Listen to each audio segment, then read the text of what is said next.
धीरे धीरे कर मना धीरे ही सब होए, माली सूचे सौ घड़ा ऋतु आए फल होए।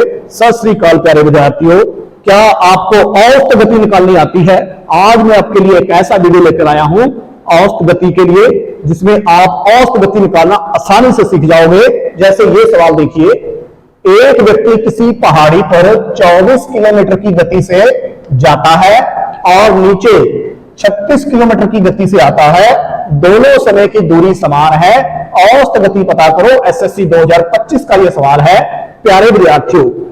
ऐसा सवाल जिसमें औसत गति पूछी जाए और दूरी आने की और जाने की, आपके आने और जाने की जो दूरी है वो समान हो और आपको औसत गति पूछी जाए, तो एक छोटा सा फार्मूला है, उसे ध्यान से लिखिए। औसत गति कैसे निकलेगी, ध्यान से देखिए। औसत गति, एवरेज जो स्पीड है वो कैसे निकलेगी, 2xy बटा x जमा y। ये फार्मूला है। x क्या होगा इसमें, x होगा इसमें जो पहली गति है, जो पहली स्पीड है वो कितनी है, 24, और y क्या होगा इसमें जो दूसरी गति है 36 किलोमीटर, ये होगा। अब हमने क्या देखना है, देखिए ये एक डायग्राम है।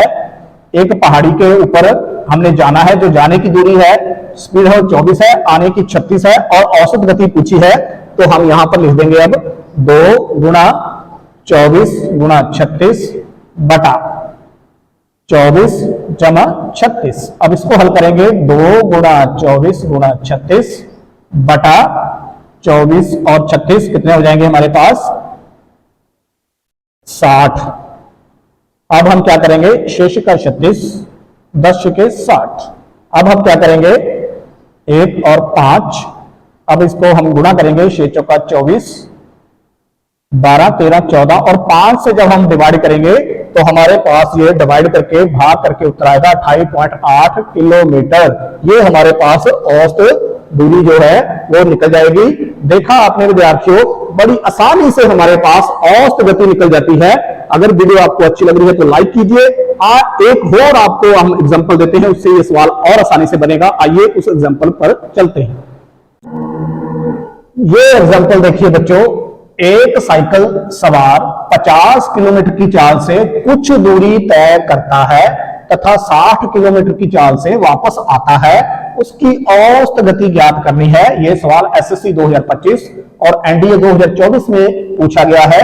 देखिए बच्चों, इस सवाल में क्या है कि एक जाने का गति दी गई है और आने की गति दी गई है और दूरी समान है, और आपको क्या पूछा है, आपको पूछा है औसत चाल। देखिए औसत निकालने का फार्मूला तो आपको पता है, संख्याओं का जोड़ और संख्याओं की गिनती बटा 2, 110 बटा 2 मतलब 55 आ जाएगा। मतलब इनमें से कोई ऑप्शन नहीं है, मतलब औसत जो फार्मूला है ये नहीं लग सकता हमारा। इट मींस हमारा वही फार्मूला काम आएगा जो मैंने सिखाया है औसत गति निकालने का।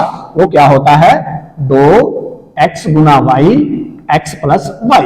अब इसमें देखिए ये एक स्थान है, देखिए ये ए स्थान से आदमी जा रहा है 50 किलोमीटर की दूरी से और वापस कैसे आ रहा है, 60 की दूरी से। औसत समान दूरी है, आपको औसत चाल पूछी है तो ये ही फार्मूला लगाना है। अब हम लिखेंगे 2x कितना है हमारे पास, 50 किलोमीटर की गति है जो, और y क्या है हमारे पास 60। अब नीचे हम क्या करेंगे, 50 जमा 60। अब इसको हल करेंगे, 2 गुणा 50 गुणा 60 बटा 110। ये हमारे पास कितना आ जाएगा, 0 से 0 कैंसल, 2 गुणा 50 100, 600 बटा। अब हम 600 को करेंगे 11 से भाग। जब हम भाग करेंगे तो हमारे पास इसका जो ऑप्शन उत्तर आएगा 54.5 लगभग किलोमीटर पर आवर आएगा। इट मींस हमारा जो उत्तर है वो सी ऑप्शन बिल्कुल सही होगा। देखा बच्चों आपने कि हमने समान दूरी पर औसत गति निकालना कितनी आसानी से सीख लिया।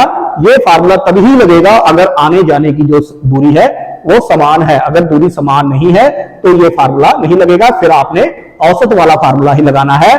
और अगर आपको ये वीडियो अच्छी लगी है तो लाइक करना है आपकी स्क्रीन पर एक सवाल आ रहा होगा, उस सवाल को आपने हल करके मुझे कमेंट में बताना है। यहां पर आ रहा होगा, यहां पर ध्यान से उसे देखना है। इस सवाल को हल करके मुझे बताना है कमेंट में कि इसका आंसर क्या होगा। और अगर आपने दूरी, समय और चाल का अच्छी तरह पूरा टॉपिक देखना है तो ऊपर मेरे एक लिंक आ रहा होगा, जहां मेरी आप प्लेलिस्ट में जाइए, वहां से जाकर आप ये पूरा चैप्टर जो है वो अच्छी तरह पढ़ लीजिए, आपको हर चीज समझ आ जाएगी। आने वाले दिनों में हम और भी बढ़िया बढ़िया टॉपिक लेकर आएंगे। सो इस चैनल को आपने सब्सक्राइब जरूर करना है, वीडियो को लाइक करना है, और अगर वीडियो को आप शेयर करोगे तो बहुत ही अच्छा हो जाएगा। वीडियो देखने के लिए आपका बहुत बहुत धन्यवाद। प्यार भरी सत श्री अकाल।